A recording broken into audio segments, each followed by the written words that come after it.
Aujourd'hui, je poursuis la réflexion à partir de la question de Claire.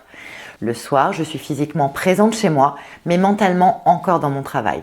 Comment réussir à me sentir pleinement présente? La semaine dernière, on a vu comment notre attention pouvait être captée en permanence par des automatismes de travail, au point de rendre difficile la présence à soi et aux autres une fois la journée terminée. Mais aujourd'hui, j'aimerais explorer une autre piste. Parce que ce n'est pas juste une question d'attention, mais aussi une question de temps, celui dont nous avons tous besoin lorsque nous changeons de dynamique et qui nous permet de nous y installer.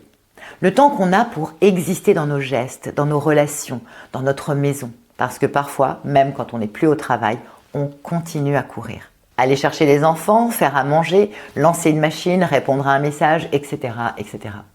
Dans ce rythme-là, même le quotidien devient un projet. Chaque moment, une mission. Chaque interaction, un objectif à valider. On peut appeler ça la charge mentale, mais c'est aussi une logique de productivité infiltrée dans l'intime. Et ça, j'aimerais le répéter, une logique de productivité infiltrée dans l'intime. Alors peut-être que la question n'est pas seulement comment être plus présent, mais aussi quel temps me reste-t-il pour être là vraiment? Parce qu'on ne peut pas habiter une vie comme on remplit un agenda, on a besoin d'un peu de vide entre deux actions. Un peu de marge pour qu'un lien se crée, d'un temps d'entrée dans la présence. Je vous propose cette semaine non pas un exercice d'attention, mais un exercice d'observation du temps. Choisissez une séquence du soir, par exemple le retour à la maison, et notez combien de temps avez-vous réellement entre les tâches. Pas dans l'emploi du temps, mais dans la sensation. Avez-vous le temps d'arriver, le temps de vous poser, le temps de regarder l'autre, de respirer avant de répondre, ou bien est-ce que tout s'enchaîne sans respiration? L'idée n'est pas de culpabiliser, mais de voir clairement les temps que le quotidien vous laisse ou ne vous laisse plus. Et ensuite, d'examiner qu'est-ce que je peux réorganiser, même à toute petite échelle.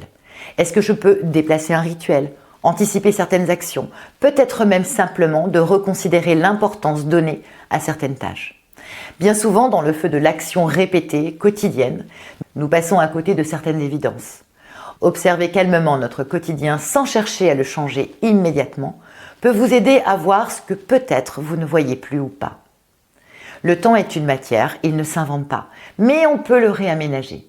Et parfois, retrouver une vraie présence, ça commence par libérer 5 minutes. Pas pour faire plus, mais pour être là.